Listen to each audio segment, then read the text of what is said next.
आज का हम लोगों का टॉपिक है गौतम बुद्ध। बौद्धिज्म प्री और मेंस दोनों ही दृष्टिकोण से बहुत ज्यादा इम्पोर्टेंट हैं और कोई ऐसा वर्ष नहीं है जब बौद्ध धर्म से क्वेश्चंस ना पूछे जाएं। इस समय वैदिक से भी क्वेश्चन आ रहा है, बौद्ध से भी और जैन धर्म तीनों से ही क्वेश्चन आ रहे हैं।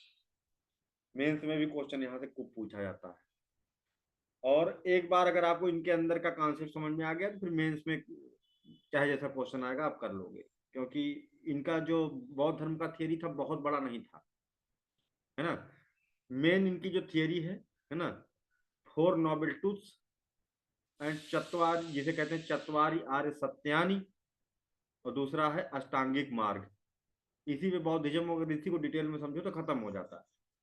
बहुत ही सरल करके इन्होंने दिया था, क्योंकि जो अन्य धर्म थे उसमें बहुत सारा विशाल ज्ञान हो गया था, बहुत सारा देवता और सबका अलग अलग पूजा पद्धति। जैसे ऋग्वेद में इतनी सारी दिक्कतें, कितने सारे देवता, उन सबके अलग अलग मंडल, अलग अलग मंत्र, तो विविधता बहुत ज्यादा हो गई थी, कॉम्प्लेक्सिटी बहुत ज्यादा हो गई थी, जिसको बौद्ध धर्म ने सिंप्लीफाइड किया। दूसरी सबसे बड़ी चीज थी कि सभी लोगों को अलाउ नहीं था वेद पढ़ना। इसमें क्या था कि सभी लोग अलाउड थे, कोई भी बौद्ध धर्म ग्रहण कर सकता था। तो जो लोग शिक्षा से वंचित रह रहे थे उनको भी क्या मिल गया, यहाँ पर एक बड़ा प्लेटफार्म मिल गया। और जो एकदम ललक रहा हो पढ़ने के लिए, कुछ सीखने के लिए, कुछ नया जानने के लिए, जिनको ये बताया जा रहा हो कि तुम लोग तो इस जन्म में मुक्त ही नहीं हो सकते जब तक कि तुम ऊंचे कुल में पैदा नहीं होगे, और ज्ञान तुम्हें वेदों का नहीं मिलेगा तब तक तुम्हें मुक्ति नहीं मिल सकती, उन लोगों को भी एक मुक्ति का मार्ग मिल गया कि बौद्ध धर्म अपना करके वो मुक्त हो सकते हैं। तो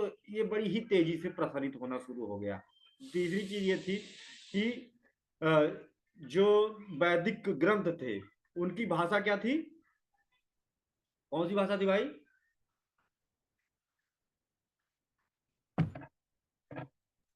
संस्कृत सर। संस्कृत भाषा थी, जो कि संस्कृत। हाँ, संस्कृत भाषा थी जो कि बड़ी क्लिष्ट थी, बहुत कठिन भाषा थी। और उस समय तक संस्कृत काफी हद तक लोगों के रीच से बाहर हो गई। बहुत कम लोग संस्कृत के जानकार थे और वेद इतने क्लिष्ट संस्कृत में थे कि हर कोई उसको समझ करके पढ़।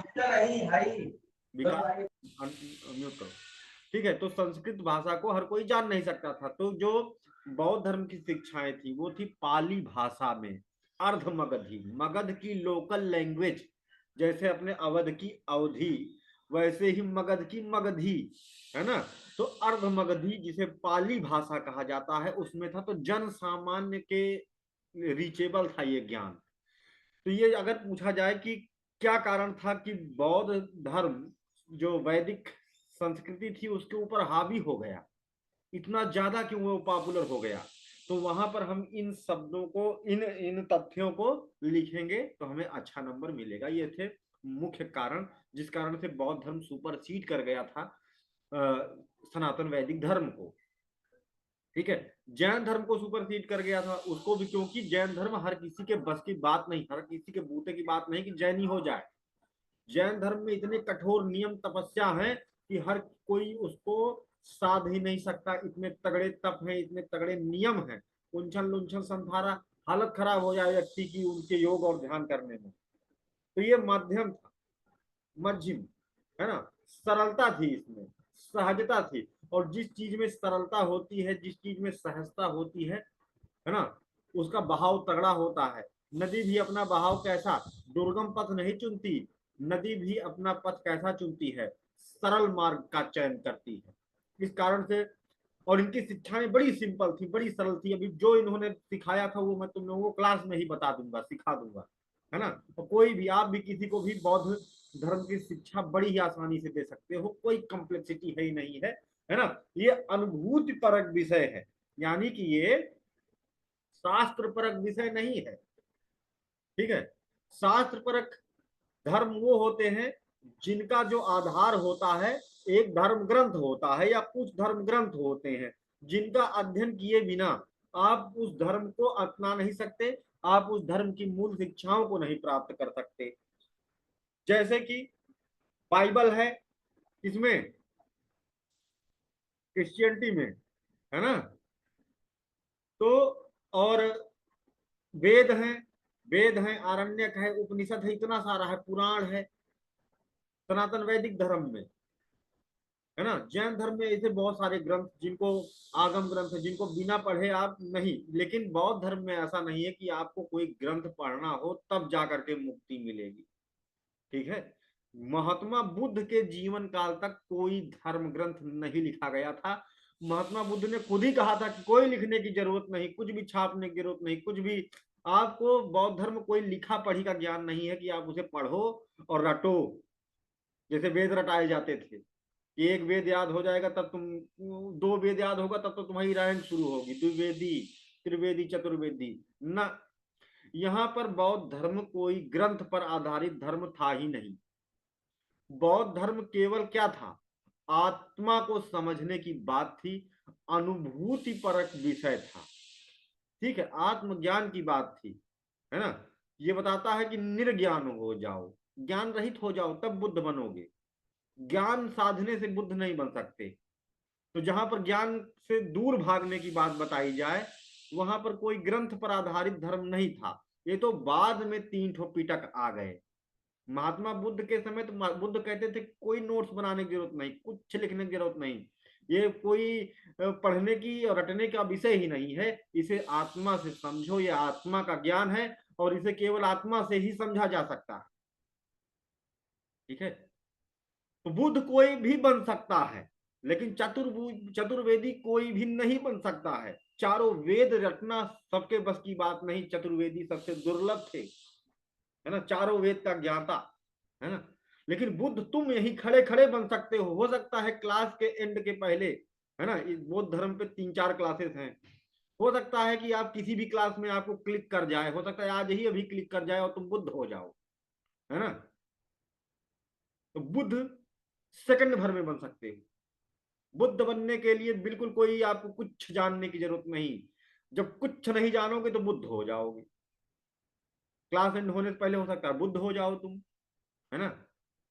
तो इस कारण से बौद्ध धर्म सहजता के कारण, है ना, आसान भाषा में होने के कारण और पाखंड रहित धर्म होने के कारण, इसमें पाखंड नहीं था, कर्म कांड नहीं था, पूजा विधान नहीं था, है ना। इस कारण से बौद्ध धर्म बहुत ज्यादा पॉपुलर हो गया। बौद्ध धर्म की स्थापना किया था गौतम बुद्ध ने। और आज का जो पहला लेक्चर है उसमें हम महात्मा बुद्ध के जीवन से संबंधित जानकारी लेंगे, पहला लेक्चर होगा। फिर सेकंड लेक्चर में हम लोग देखेंगे महात्मा बुद्ध की जो फिलॉसफी थी उसे देखेंगे और ग्रंथ देखेंगे। ठीक है, नहीं, बौद्ध संगीतियां देखेंगे नेक्स्ट लेक्चर में। बौद्ध फिलॉसफी, बौद्ध मुद्राएं क्या थी, आजकल यूपीएससी खूब पूछ रहा है बौद्ध मुद्राएं और बौद्ध संगीतियां। 4 से 5 लेक्चर भी लग सकता है बेस्ट तरीके से बौद्धिज्म को पढ़ने के लिए। लेकिन हम लोग जो पूरे लेक्चर होने के बाद कुछ ऐसा बचेगा नहीं जो कि बौद्ध धर्म से पूछा जाए और आप उसको बता ना पाओ। ठीक है, इस बात की गारंटी, कुछ नहीं बचेगा, सब एकदम अच्छे से डिटेल्ड समझेंगे, है ना। तो सबसे पहले आज का जो लेक्चर है हम लोगों का महात्मा बुद्ध के जीवन से संबंधित जानकारी लेना है। तो आज का लेक्चर पूरा कहानी है, मनोरंजन है। सिद्धार्थ कैसे बने बुद्ध इसको जानेंगे, और आप लोग भी वैसे ही बुद्ध बन सकते हो, लेकिन उतना संघर्ष किए बिना, है ना, उतना संघर्ष किए बिना बुद्ध बन सकते हैं। अब दीपो भव, सेल्फ एनलाइटमेंट होना ही बौद्धिज्म है। ठीक है, बुद्ध कोई धर्म नहीं है, स्वयं का ज्ञान होना ही बुद्धत्व है। ठीक है, पहली चीज तो धर्म नहीं है, ये स्वज्ञान है ना, आत्मज्ञान। बुद्ध नहीं कहता कि कोई संगठन बनाया जाए, ये सब बाद में बने विकार, बाद में आए इस धर्म में भी। बुद्ध कहता है कि अपने आप को ही जान जाओ बस। ठीक है, तुम खुद से ज्ञानी हो जाओगे तो दुनिया तुम्हारे प्रभाव से ज्ञानी हो जाएगी। ठीक है, एक बुद्ध पर्याप्त है दुनिया बदलने के लिए। ठीक है, संगठन की कोई आवश्यकता नहीं, एक बुद्ध, एक मात्र एक बुद्ध, है ना, सभी पाखंडों को चकनाचूर करने के लिए पर्याप्त होता है। तो बुद्ध हर युग में रहा है, बुद्ध कभी नहीं मरता, है ना। बुद्धत्व तो नहीं मरता, ना ही बुद्ध मरता है। गौतम नहीं, गौतम मरेंगे, सिद्धार्थ मरेंगे, है ना, वो मर जाएंगे, लेकिन बुद्ध नहीं मरेगा, है ना, वो हमेशा रहेगा। धरती बुद्ध विहीन नहीं होती, है ना। बुद्ध कोई धर्म नहीं, किसी धर्म से रिलेटेड नहीं है। ये एक प्रकृति है, ऐसी प्रकृति जिसमें स्वयं का ज्ञान हो जाता। ठीक है। तो यहां पर हम बात करेंगे कि इसकी स्टार्टिंग कैसे हुई। ठीक है। कहानी सुनेंगे कि कौन था। ठीक है। तो गौतम बुद्ध का जो प्रारंभिक नाम था वो था सिद्धार्थ, सभी लोग जानते होंगे। और इनके पिताजी का नाम था, ये सब बेसिक चीजें हैं, तुम ही लोग कुछ बता दो, जाने कुछ पढ़ के आए हो क्या। शुद्धोधन। ठीक है। इनके पिताजी का नाम था शुद्धोधन, एवं माता जी का नाम था महामाया। बुद्ध के जन्म, और जन्म हुआ कहाँ था, कपिल वस्तु के लुम्बिनी में। कपिल वस्तु, ये सब पूछता नहीं है अब, बस जाने रहो, क्योंकि इतना थकेला क्वेश्चन है कि अब नहीं पूछेगा, है ना, हर कोई जानता।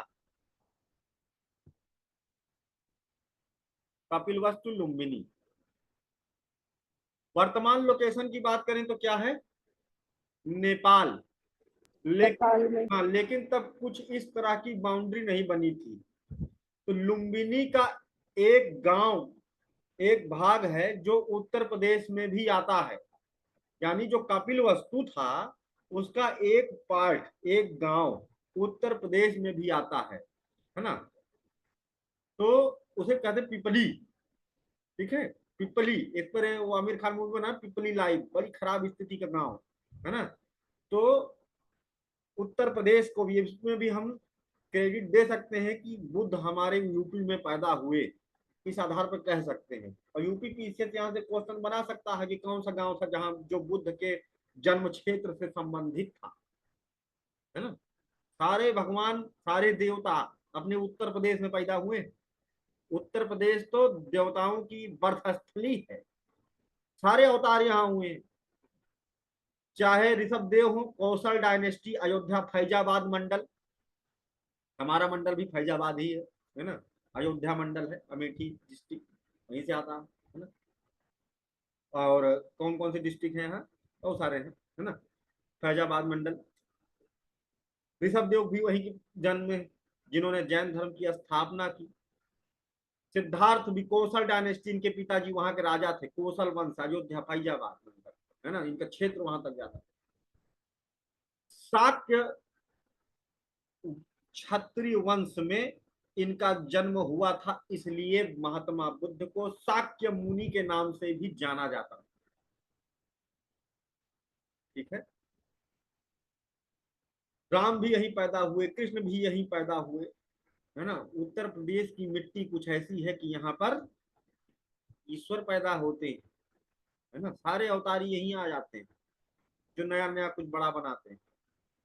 ठीक है। तो जो जो यूपी के हैं भाई, हैंड रेज करें, कितने यूपी वाले हैं, है ना। तुम सब क्या है, देवस्थली में हो। इसको देवभूमि उत्तराखंड पहले उत्तर प्रदेश का ही अंग हुआ करता था कि देवता यहाँ वास करते हैं, है ना। अंजलि तुम गोरखपुर की हो ना, हाँ। बस आर्यन सैनी। हाँ सर, हाँ। गोरखपुर के पास देवरिया है, देवरही माता का मंदिर। अच्छा ठीक है, वो तो यूपी की ना, बस ठीक। हाँ तो आप ही ना बोले यूपी वाले हैंड रेस कर रहे हैं, हाँ सब, कर दिए। कई लोग यूपी वाले हैं, है ना। हाँ सब लोग जो है जूस मिट्टी में पले हो जहाँ भगवान पैदा होते हैं, है ना। भगवान वैसे पैदा नहीं होते हैं, है ना। देवता कह सकते हो, भगवान तो जन्म मरण के बंधनों से परे है ना। तो यहाँ पर आगे देखते हैं कि जब इनका जन्म हुआ तो इनकी माता जी का देहावसान हो गया। जन्म से पूर्व इनकी माता ने एक स्वप्न देखा था जो कि इनका जन्म का सिंबल बन गया। क्या देखा था, कमल और बैल, कमल एवं बैल स्वप्न में देखा था। ऋषभ देव का भी जन्म का चिन्ह यही है, महात्मा बुद्ध का भी यही है, कमल एवं बैल स्वप्न में देखा था। तो महात्मा बुद्ध के जन्म का जो सिंबल हो गया कमल और बैल। ठीक है। कमल क्या दिखाता है, कमल दिखाता है कि जो हमारा सहस्त्रार चक्र है जब एक्टिवेट हो जाता है तो कमल, हमारे कुंडलिनी के चक्र भी कमल से प्रदर्शित होते हैं, कमल की पंखुड़ियों से। ये एनलाइटमेंट का सूचक है, दिव्य कमल है ना, प्रकाश का कमल, खिलना, एनलाइटमेंट का सूचक है। और बैल, बैल इंद्रिय निग्रह का सूचक है।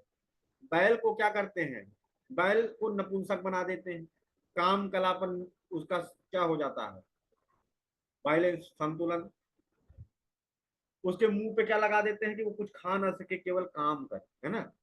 बैल को इस तरह से दिखाया जाता है कि ये पूरी तरह से वासना से मुक्त है, लालच से मुक्त है, कि कर्मठता, बस। ठीक, इंद्रिय निग्रह का सूचक है बैल, इन ऑर्गन कंट्रोल्स का सूचक है बैल, है ना। तो उसको यहाँ पर इनके बर्थ सिंबल मान लिया गया। बैसाख की पूर्णिमा में ही सारा कुछ बुद्ध के साथ हुआ है। ठीक है, इसी में जन्म हुआ, इसी में घर छोड़े, इसी में ज्ञान प्राप्त हुआ, इसी में मृत्यु हुई। बैसाख की पूर्णिमा, पूर्णिमा एक चीज और बहुत खतरनाक चीज है। पूर्णिमा जो होती है ये अपने में एक बहुत बड़ा रहस्य संजोए हुए। जितने लोगों को इनलाइटमेंट हुआ वो पूर्णिमा में ही हुआ। जब चांद पूरा होता है तो इसका गुरुत्वाकर्षण जो होता है, चंद्रमा जैसे कि सूर्य भौतिक प्रकाश का देवता है, उसी तरह से जो चंद्रमा होते हैं ये सूक्ष्म शरीर को रेगुलेट करते हैं। हमारे अंदर बहुत सारे जो सबटल बॉडी है उसको रेगुलेट करता है मून। चंद्रमा अपने गुरुत्वाकर्षण से पृथ्वी के जल को खींचता है, ज्वार आता है। चंद्रमा के कारण ही, है ना, मासिक धर्म औरतों के आते हैं, जिससे कि प्रेगनेंसी ठहरती है। चंद्रमा के कलाओं के कारण हमें स्वप्न आते हैं। ठीक है, सपना जो आता है चंद्रमा के कारण, सपने में भी हमारा सूक्ष्म शरीर एक्टिव होता है। ठीक है, तो जो फुल मून होता है इसका असर हमारे शरीर पर बहुत तगड़ा होता है। जितने लोग को ज्ञान प्राप्त हुआ है वो सबको, है ना, फुल लूनार डे के दिन हुआ है। ठीक है, पूर्णिमा के दिन हुआ। ठीक है, और वैशाख की पूर्णिमा का पृथ्वी से ऐसा चंद्रमा का एंगल होता है कि उसका स्पष्ट प्रभाव हमारे शरीर पर पड़ रहा होता है। ठीक है, फिलहाल तो पूर्णिमा के दिन ही बहुत सारे बहुतेरे लोग जो पागल हुए हैं, जो पागल भी होते हैं ना, वो भी पूर्णिमा के दिन पागल होते हैं। और जिनको ज्ञान प्राप्त होता है वो भी पूर्णिमा के दिन ही उनको ज्ञान प्राप्त होता है। ऐसा कोई निश्चित नहीं है ना, कि जिसको ज्ञान प्राप्त होगा पूर्णिमा के दिन ही प्राप्त होगा। और भी बहुत सारी टेक्निक, जिसको पहली बार ज्ञान प्राप्त होगा, है ना, वो ज्यादा संभावनाएं होती हैं कि पूर्णिमा के दिन ही प्राप्त हो। 99% कह लो, एक्सेप्शन हर जगह, है ना। तो ये चंद्रमा का महत्व। तो वैशाख की पूर्णिमा को मतलब बुद्ध के जीवन की लगभग लगभग जो घटनाएं घटित हुई वो वैशाख की पूर्णिमा को ही घटित हुई।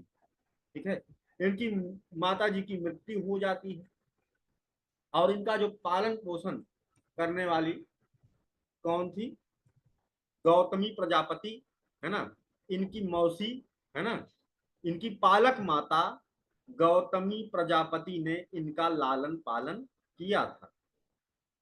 ठीक है, ये राजकुमार थे और शुद्धोधन के पास पैसा रुपया बिल्कुल कोई कमी नहीं थी। जब कोई संतान, यानी हिंदू धर्म में, सनातन वैदिक धर्म में इनका जन्म हुआ था। और पूरे समय तक, क्योंकि बुद्ध ने अपने जीवन भर कोई नया धर्म बनाया ही नहीं था, ये जनेऊ पहनते थे। और तृतीय बौद्ध संगीत के पहले तक, मतलब महात्मा बुद्ध के मरने के लगभग 400-500 साल तक, है ना, गायत्री मंत्र से लोगों को बौद्ध धर्म में लाया जाता था। ठीक है, यानी ये अलग से कोई, देखो, जो महापुरुष होते हैं ये कुछ क्रिएट नहीं करते हैं ये कि नया धर्म बना देगा वो, है ना, ना, जो चल रहा है वही चलने दिया जाता है, बस सुधार किया जाता है। वो तो फॉलोअर्स हैं ज्यादा हो जाते हैं तो उसको एक नया बना देते हैं। महापुरुष कुछ नाम नहीं दे देते हैं कि हम एक नया धर्म बना रहे हैं। ठीक है, इन्होंने भी कोई नया धर्म की घोषणा नहीं किया था कि आज से मैं नया धर्म चला रहा हूँ। वो केवल संशोधन करते हैं, विकृत हो चुकी मानसिकता को शुद्ध करने का प्रयत्न करते हैं। ठीक है, बस इतना ही करते हैं महापुरुष। घोषणाएं नहीं करते हैं कि आज से मैं घोषित करता हूं कि आई एम द एनलाइटेड वन, और है ना, मैं ये नया धर्म बना रहा हूं, ज्वाइन कर लो सब लोग, फार्म भरवाओ। ये सब मूर्ख लोग करते हैं, है ना। अपनी दुकान जिनको चलानी होती है वो नया धर्म बनाते हैं। ठीक है। तो बुद्ध का जब जन्म हुआ था तो कुंडली इनकी बिचरवाने के लिए कि भाई इसका नाम वाम रखो, है ना। तो जो बाबा आए इनका देखे तो इनके पांचों उंगलियों में, 10 उंगलियों में शंख थी। हम लोग भी अपनी उंगलियां देखेंगे तो इसमें दो तरह का चिन्ह दिखाई देगा, या तो शंख ऐसे ऐसे, है ना, ये होता है चक्र। दूसरा आपको देखने को मिलेगा शंख, उंगली के निशान अपना अपना सब लोग देख लो, है ना। ऐसे ऐसे होगा दूसरा, या तो ऐसे ऐसे होगा या तो ऐसे ऐसे होगा। इसे कहते हैं चक्र, इसे कहते हैं शंख। ठीक है, शंख चक्र। तो हर किसी के अंदर ही मिक्स होता है, 5 6 7 3 8 2 9 1 5 5 ऐसे होगा। लेकिन अगर किसी के 10 में चक्र हो तो बहुत अधिक संभावना है कि वो चक्रवर्ती सम्राट बनेगा, है ना। और अगर शंख है तो बाबा बनना तय है, जोगी बनेगा। 10 शंख नहीं, 10 चक्र राजा, 10 शंख जोगी। इनके पास बता दी कि भैया तुम्हारा लड़का तो जो बाबा बनेगा। अब जो है सबसे ज्यादा दिक्कत तो होती है राज परिवार के लोगों को कि हाय राम, मेरा इतना बड़ा साम्राज्य कौन संभालेगा, कि बाबा बन जाएगा, है ना। तो उन्होंने कहा कि ये बताइए क्या करें कि बाबा ना बने। तो कहा कि इसको जो है ना, ये बहुत इमोशनल नेचर का है, इसको कभी दुख मत दिखाई दे, संताप कभी ना हो। क्योंकि अगर इसको हल्का सा भी दुख, संताप, या कोई मरा हुआ व्यक्ति, सूखा हुआ फूल भी सिद्धार्थ को दिखाई नहीं देना चाहिए। नहीं तो ये उसका कारण पता लगाने लगेगा कि ये मरा क्यों, है ना। ये उसका कारण खोजने लगेगा, और फिर ये बहुत खोजी प्रवृत्ति का होगा, तो फिर ये बाबा बन जाएगा। तो क्या किया कि इनके लिए पूरा महल की व्यवस्था कर दी, इनका बाहर निकलना भी बैन कर दिया। महल में ही, इतना बड़ा महल है और प्रांगण है बाहर, है ना, उसमें मजे करे, है ना। पूरा इनके लिए सारा जो भी खाना पीना हो, सारा सुख वैभव से इनको भर दिया गया। जब किसी को पूरी तरह से सुख वैभव से भर दोगे तो फिर वो पक्का बाबा बन जाएगा, ये भी जान लो। अगर किसी ने को संतुष्टि मिल गई तो तुम उसको बाबा बनने से रोक नहीं सकते। ठीक है। इंजॉय करते करते ये थक गए। सिद्धार्थ ने अपने जीवन में हर तरह का एंजॉय किया, कुछ ऐसा बचा नहीं था जो सिद्धार्थ ने एंजॉय न किया। 16 वर्ष की आयु में इनका विवाह भी करा दिया गया यशोधरा से। ठीक है, जो कि इनकी चचेरी बहन थी। यशोधरा कौन थी? चचेरी बहन। क्योंकि यहां पर रिस्क ये था कि अगर बाहर की लड़की से शादी किया जाएगा तो वो बाहर की नॉलेज ला करके इसको देगी। तो यशोधरा क्या थी, इन्हीं के साथ खेली थी, है ना, खेल का बड़ी हुई थी, है ना। तो उन्हीं के साथ शादी करा दिया कि इसको बाहर का कुछ भी पता ही ना चले, जो है बस इसी के अंदर है, यही दुनिया। उनसे एक संतान की प्राप्ति हुई, राहुल। ठीक है। अब क्या था कि अब इनका भी मन करता था बाहर जाए। इनसे मिलने के लिए केवल एक लोग अलाउड थे, और वो थे मगध के राजा भट्टिक, यानी बिहार के राजा। कोसल डायनेस्टी से लगा हुआ साम्राज्य था मगध, बिहार। और वहां के राजा थे भट्टिक। उस समय हर्यंक वंश के राजा थे। कौन सी डायनेस्टी चल रही थी पैरेलली मगध में? हर्यंक वंश। आगे पढ़ोगे। और वहां पर भट्टिक के पुत्र थे बिंबिसार, ये कौन थे? Childhood friend of Siddharth.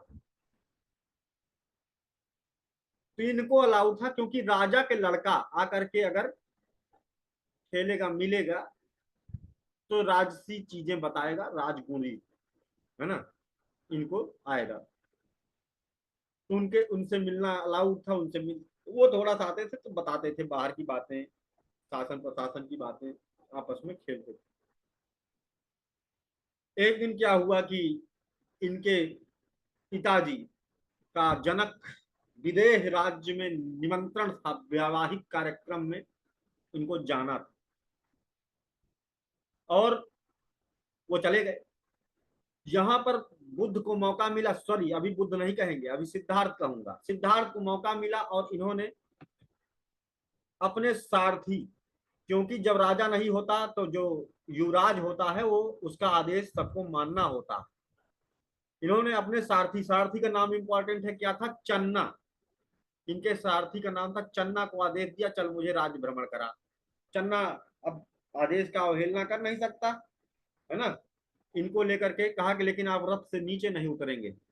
उसने ये मान लिए, कहे हमको बाहर तो घुमा दो। जब बाहर निकले तो इनको दिखाई दिया एक बहुत ही बूढ़ा आदमी। उन्होंने कहा ये क्या है, इसके गाल सिकुड़े हुए हैं, ये कैसा आदमी है हमारे राज्य में? कह गए तो सबको होना है, आपके पिताजी भी ऐसे हो जाएंगे, आप भी ऐसे हो जाओगे। कह कब तक होता है? कहे लगभग 80-85 साल की उम्र में ऐसा होगा। आगे बढ़े बुद्ध तो सोचे कि चलो अभी तो बहुत समय है ना, जब होगा तब देखा जाएगा।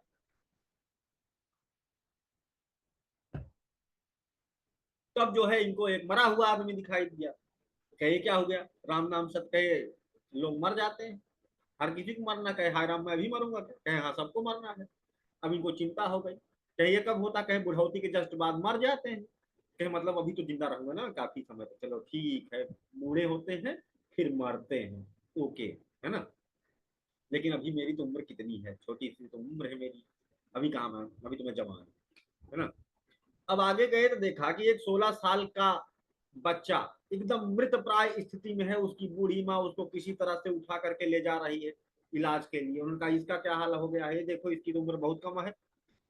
कही यह बीमारी है, व्याधिग्रस्त है। तो कहे यानी कि अगर बीमारी लग जाए तो कोनो कभी नहीं पड़ सकता है? कहे हाँ। तो कही बताओ ना कि कोई वैलिडिटी नहीं है, कभी कुछ भी हो सकता, कभी भी मर सकता हूँ, कभी बीमारी पकड़ सकती, कि हाँ यही सत्य है। अब ये टेंशन में आ गए।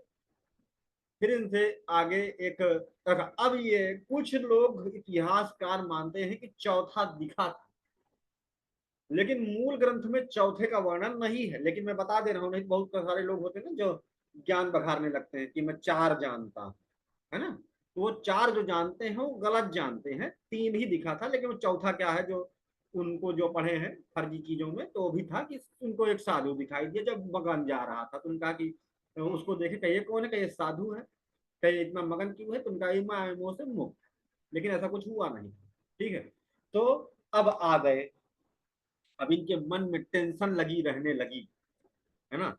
बुद्ध के हृदय में संताप रहने लगा कि हाय राम मैं तो मर जाऊंगा, अमृत तो कैसे पाऊं, अमरता का रहस्य कहां से खोजूं। अब इनके जीवन में उधेड़ बुन, किसी काम में मन न लगे, और क्या रे ही क्या, सुख वैभव भोग करके अच्छा अच्छा रोज खाओगे तो बोर हो जाओगे, फिर अच्छा तुम्हें अच्छा नहीं लगेगा। रोज तुम डनलप के गद्दे पर सोओगे तो वो भी तुम्हें कांटे की तरह एक दिन चुभने लगेगा, ठीक है।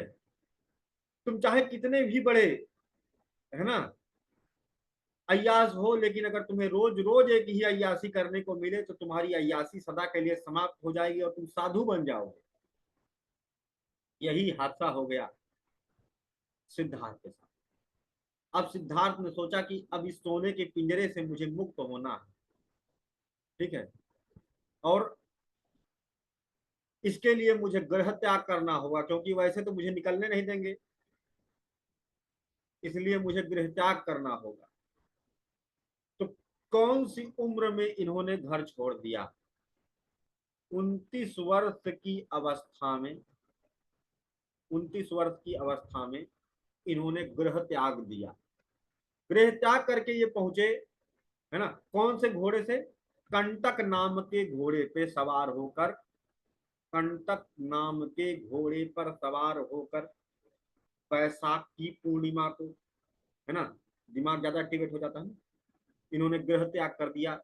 यशोधरा को प्रणाम करते हुए कि मैं अपनी गृहस्थ जिम्मेदारी का निर्वहन नहीं कर रहा हूं, लेकिन मैं निश्चिंत हूं कि तुम राजरानी हो, तुम्हें कोई भी प्रकार की जो है खाने पीने का कष्ट तुमको ऐसे भी यहाँ होना नहीं है, तो मैं जा रहा हूँ। उस व्यक्ति को गृह त्याग का अधिकार नहीं है जिस जो परिवार उसके ऊपर आश्रित हो। यहाँ पर ऐसा नहीं था कि सिद्धार्थ नहीं रहेंगे तो उनकी बीवी बच्चों को खाना नहीं मिलेगा, है ना। तो सिद्धार्थ ने घर छोड़ दिया, घर छोड़ करके जंगल गए और जंगल में ये ढूंढने लगे राजगृह। कहाँ पहुंचे हैं? राजगृह। सबसे पहले पहुंच गए बिहार में राजगृह, क्योंकि कौशल के एरिया में यूपी में कहीं होते, इनके पिताजी इनको ढूंढवा लेते। ठीक है, तो राज्य ही बदल दिया, दूसरा देश मगध पहुंच गए। अब राजगिर या राजगिर जो भी आप कहें, दोनों ही नाम सही है। वहां पर अब ढूंढने लगे कोई बाबा मिल जाए जो मुझे ज्ञान प्राप्त करवा सके। तो वहां सबसे पहले ये मिले अपना, इनका जो महात्मा बुद्ध के दो गुरु थे, दो गुरुओं से इन्होंने शिक्षा ली थी। पहले गुरु थे, उनका नाम था अलार कलाम। यहां से इन्होंने 3 साल शिक्षा ली, किसकी? सांख्य दर्शन की, सांख्य फिलॉसफी, हिंदू धर्म की, है ना। वहां से शिक्षा ली, यहां से इन्हें मेडिटेशन की प्रैक्टिस आई, और किस तरह से अपने ब्रेन को नल करते हैं, शून्य करते हैं, ये चीज सांख्य योग से इन्होंने सीखा।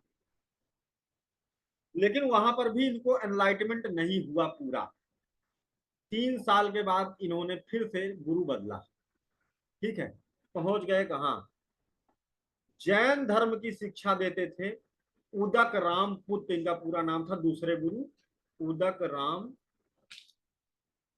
पुत्र। अब क्या था कि यहाँ पर ये 2 साल रहे, इनको इन्होंने करवाया कुंछन लुंछन संथारा। जब लास्ट में संथारा कराने लगे, भूखा प्यासा रह करके, जिसमें मरने की प्रैक्टिस करना होता है, तो इन्होंने कहा मैं तो अमरत्व की खोज में आया था, गुरुजी तो हमको मारे डाल रहे हैं, है ना। तो ये अपने साथ 4-5 लोगों को और समझाया कि भैया हम लोग को तो अमरत्व चाहिए था, गुरुजी तो मारे डाल रहे हैं, ये तो मरने की शिक्षा दे रहे हैं, है ना। चलो भाग चले। तो यहाँ पर रात में ही इन्होंने 5 लोगों के साथ में आश्रम छोड़ दिया, और वो 5 लोग कौंडिन्य गांव सारनाथ के थे। ठीक है, सारनाथ के कौंडिन्य गांव के 5 लोग थे। वो लोग अपने घर चले गए, बुद्ध से कहा तुम भी घर लौट जाओ। बुद्ध ने कहा नहीं, मैं ज्ञान प्राप्त करके ही लौटूंगा, ये मेरा प्रण है, जब तक मेरा सिलेक्शन नहीं होगा, है ना, मैं प्रैक्टिस नहीं छोड़ूंगा। 5 साल जो मेहनत किया है, जो सीखा है, उसका मैं अब प्रयोग करूंगा, है ना। अब मुझे चाहिए सेल्फ स्टडी का समय। सीख गए थे, मेडिटेशन प्रैक्टिस सारा कुछ दोनों धर्मों का इन्होंने सीख लिया था, अब उसका प्रयोग करना बाकी था।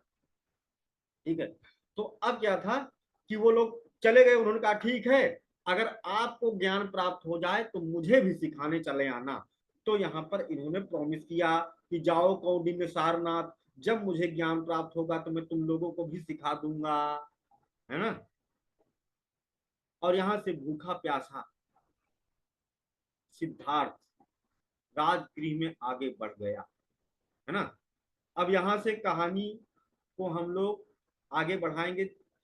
फिर से मैं सेकंड लिंक भेज रहा हूं, है ना, उसमें देखेंगे कि सिद्धार्थ अगले एपिसोड में कि क्या करते हैं। फिर से लिंक भेज रहा हूं, क्योंकि 1 मिनट में खत्म हो जाएगा, कहानी बीच में शुरू करेंगे तो मजा नहीं आएगा। ठीक है, तो बोलो अभी 1 मिनट है, किसी को इतने में से, इतनी कहानी में से कुछ पूछना हो तो पूछ लो। आगे कहानी नेक्स्ट लिंक भेज रहा हूं। इसमें बहुत, इस कहानी को अगर याद रखोगे तो बहुत सारे फैक्चुअल क्वेश्चन आपके कवर हो जाएंगे जो महात्मा बुद्ध के जीवन से पूछे जाते हैं।